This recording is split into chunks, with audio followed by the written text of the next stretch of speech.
Well, folks, this is going to be a reasonably quick bout for this evening. I'm not going to go into details. Let's just say I've got places to be and things to do this evening. We're 10 days away before the first ever 4-hour SummerSlam, and I'm just going to go on the record and say, WWE, what are you thinking? Aside from the usual of little to not very, if you get my meaning. But all jokes aside, let's get on with the card for tonight. I have something to say. Seth goes on a verbal tirade, as only he knows how, and compares himself to Babe Ruth and Michael Jordan. Aha! About how he'd do better than they did in their respective careers, and then mocks his potential contenders and his victories as of late. Neville and Cesaro come out and flat out tell him to put a sock in it, as they're fed up with him talking. Kevin Owens emerges from out of nowhere, and somewhere Randy Orton is unamused. And the two attack Neville and Cesaro, and this sets up a tag team match for the night. No Teddy Long? Considering the caliber of the talent, it's going to be a good one. Bring out the Divas! Charlotte versus Naomi. The Divas division continues to rock the WWE with the new Grade A talent that has been promoted. 1 year ago, the Divas division was thought of to be a joke. Only a handful of women who could wrestle effectively, while the rest were just eye candy and nothing more. Brie Bella, well, not Brie Bella, Nikki Bella, I'm looking in your direction. Face the facts, girl. You're not that good of a wrestler. You're not even Trish Stratus. You're not even Mickie James. And Mickie James is one of the best. Oni agrees. Coming to 2015, and the Divas division is being taken very seriously, especially with the performance of Charlotte winning via figure 8. And I agree with this. Hashtag Divas Revolution. I have something to say. Ryback has a microphone. Oh no. Ryback is glad to be back, and the Elimination Chamber was one of the proudest moments of his career when he won the, at the time, vacant Intercontinental Championship. The staph infection kept him out, and he did as he did before and battled back. He thanked the fans for their get-well wishes on social media, and he does not think that the Intercontinental Championship belt is cursed, and he will dispense with Miz and Big Show. Probably more so Miz, because I get the impression Big Show's a tweener right now. A very brief and to-the-point promo. Roman Reigns versus Luke Harper. This is essentially two big bulls waging war. There is not much give between them, as they're both powerful and mobile. Roman had the match won via Superman punch, but Bray decided to be Bray and strike his SummerSlam opponent, ending the match in a DQ. We've seen before from The Shield versus the Wyatt family that there can be volatile and chaotic situations. Fast forward a year, and things are no different without Seth Rollins and Eric Rowan. What will happen at SummerSlam? Primetime Players versus Big E and Xavier Woods. A decent warm-up match for the tag champions before SummerSlam, with Young winning the match via gut check on Woods after New Day tried exiting ringside before their other tag team title opponents denied them this opportunity. To quote JBL for SummerSlam, this gonna be fun. Again, just quoting. And we come to the main event. Seth Rollins and Kevin Owens versus Neville and the King of the Swing, Cesaro. With 10 days remaining before the first ever 4-hour SummerSlam in the event's history, Thursday night ended with an amazing tag bout with 4 of the most talented WWE wrestlers on the roster today. With the high-flying action and fast-paced momentum, you could see why this was the main event. Seth Rollins may have gotten the pin, but the fans were the real winners of this ending bout for being able to see such a grade A awesome contest. SmackDown this week gets an A. Based upon what I saw from this week's SmackDown, it's just hammering home what I've been saying for the last few years. SmackDown is the better show. SmackDown has the better matches. SmackDown has the shorter but to the point segments and promos. SmackDown is not a 3-hour commercial fest that also happens to be Triple H's and John Cena's personal soap opera. You know, I got a lot of respect and admiration for what Steve the Vince Wilton has done with his career, with being a podcaster, especially with his radio show with Honky Tonk Man, Shake, Rattle and Roll.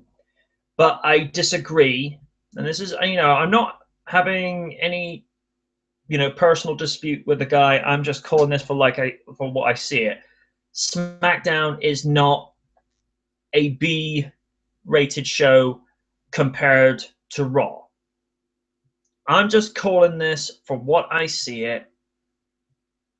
SmackDown has the much better runtime because let's just keep things in perspective here, folks. You don't need 3 hours for weekly TV on Monday Night Raw. If it was the case of, if we're going to bring in, post-Raw panels, like what they do on the WWE Network, and, and I'm still going to get onto things like, when you have preview and post panels, like we do with RDR in the last few years, it makes sense for a pay-per-view. For Raw to have a preview panel for a TV show, I don't agree with it. And I think what should happen, this is what should happen for Raw. If you can't lose the 3 hours, why not have the 2 hours of wrestling, but then you have the last hour where you have the panelists actually reviewing it? Because it's like I say, you don't need 3 hours each week just for the wrestling and segment. SmackDown has proved this ever since Raw went 3 hours, and even before Raw went 3 hours. 2 hours, 19 minutes minus the commercials, is ample. You get decent matches, you get decent segments, and it's a chance for the mid card to actually come out and shine. And part of me wishes that the brand extension was still in effect, because let's be honest here. You could build storylines. You could actually have separate factions and, a separate mechanism and routine with SmackDown compared to Raw. And it actually gave talent a chance to shine, because then you'd have Raw-only pay-per-views, you'd have SmackDown-only pay-per-views, and it worked. I mean, you look at pay-per-views like Judgment Day 2004 with Eddie Guerrero versus JBL for the WWE Championship. You have Backlash 2005, Triple H versus Batista. Now, Batista back in the day, his gimmick worked. Today, not so much. Another example of a SmackDown-only pay-per-view working, Vengeance 2003. Undertaker versus John Cena, one of the best matches on the card. And then you had the main event, the triple threat WWE Championship match, Brock Lesnar and The Big Show versus the returning Kurt Angle. And that was one of the, like I say, it was one of the best matches and the best pay-per-views of the year. And whilst I'm glad that the brand has come back together, we're seeing a very similar stance to before.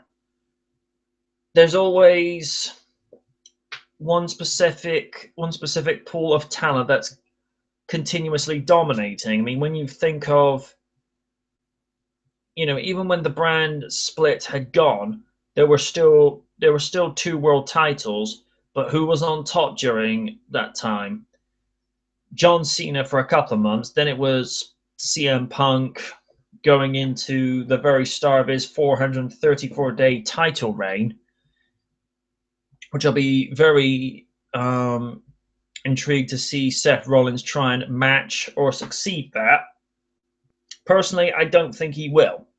I don't think Seth Rollins has the marquee value as of late to try and actually break CM Punk's modern-day record.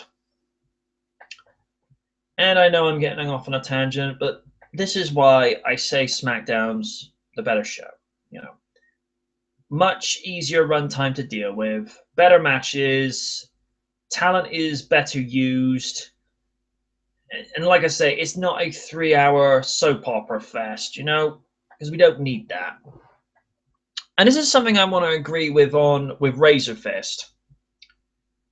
WWE need to pick one and stick with it. They're either catering to the hardcore old school wrestling fans who watch these shows to, quote, watch wrestling, or bring the casual fans in. And this is another problem. Casuals is not the way to go. When you're focusing on bringing a specific audience into your product, you want to try and give that, the original audience, the ones that you're catering to, a reason to stick with your product. But when you bring in elements that don't really have any place in it, now, I've got nothing against Stephen Amell, personally or professionally. I think he's a fantastic actor, and he does Green Arrow justice. We know he's a WWE fan, but let's be serious for a moment. What place does he really have being in a WWE ring, on August 23rd in Brooklyn, New York, with Neville against Stardust and Barrett? I mean, I'm getting the impression we're starting to see like another David Arquette situation. I mean, are we going to get to the point where we hear Stephen Amell has won the United States title? Are we going to see something like that? Now, again, I don't have anything personal against the guy. I think he's a fantastic piece of talent. But I reiterate, does he really need to be there other than be a spectator? If he was being in Neville's corner with another wrestler, wouldn't have a problem. I mean, it's no, that on its own merits is fine, because that's no different to Pamela Anderson and Jenny McCarthy being in Kevin Nash's corner for the then World Wrestling Federation Championship at WrestleMania 11. Oddly enough, that wasn't the main event for the evening. That was, I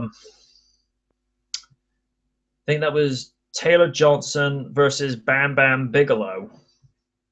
Quote me in the comment section if I'm, correct me in the comment section if I'm wrong. But yeah, WWE really needs to get on point and work out what their target audience is, because I don't even think they know. That'll do it for SmackView this week, folks. SmackDown gets an A, and I'll see you next time.